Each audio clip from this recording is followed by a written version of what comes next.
আজ তোরা matric pass করছো, তোকে কিছু আজকে দামি দামি কথা কম মনোযোগ দিয়ে শুনবো। প্রতিটা মানুষের ম্যাট্রিক পাস করা জরুরি, তাই তোরা করে ফেলে দিছো, আর দরকার নেই।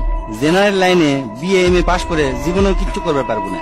বাবার যদি 8-10 লাখ টাকা থাকে তাহলে আজ থেকে শুরু করবো ড্রাইভিং, না হলে ইলেকট্রনিক কাজ, না হলে এসি ফ্রিজের কাম, পাইপ লাইনের কাম। এলে 1 বছর খুব মনোযোগ দিয়ে শিখে ফেলে দেবো। এর মধ্যে পাসপোর্ট করে থবো, ভালো এজেন্সি পেলে ইউরোপ মহাদেশে চলে যাব। বিদেশে যদি তোরা দক্ষ হয়ে যাবার পারিস তাহলে লাখ লাখ টাকা কামাই করা কোনো ব্যাপারই নয়। আর যদি বিদেশত না যাওয়ার শেষ তাহলে এখনই অটোমোবাইলের কাজ শিখে। অটোমোবাইলের কাজের কি যে দাম, যাকের গাড়ি আছে তারাই বোঝে। আর তোকের মধ্যে যার বাপের এনে জমি আছে তাকে বিদেশ যাওয়ার কোনো দরকার নেই।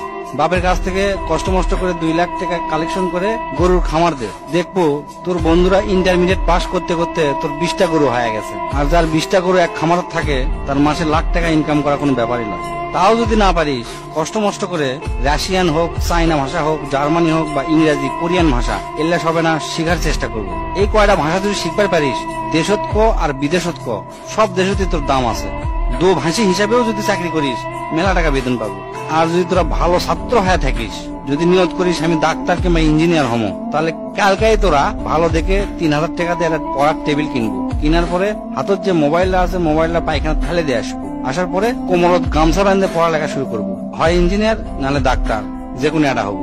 ডিপ্লোমা পাস করে কোনো লাভ নাই। এই যুগে ডিপ্লোমার থেকে রাজমিস্ত্রির দাম বেশি। এগুলা শিখতে শিখতে করবো কি, যে কলেজের থেকে খালি সার্টিফিকেট পাওয়া যায়, কোনো মতে পাস করা যায়, মানুষে জানতো মূর্খ না করার পারে সিংকে একটা কলেজে ভর্তি হয়ে থাকে।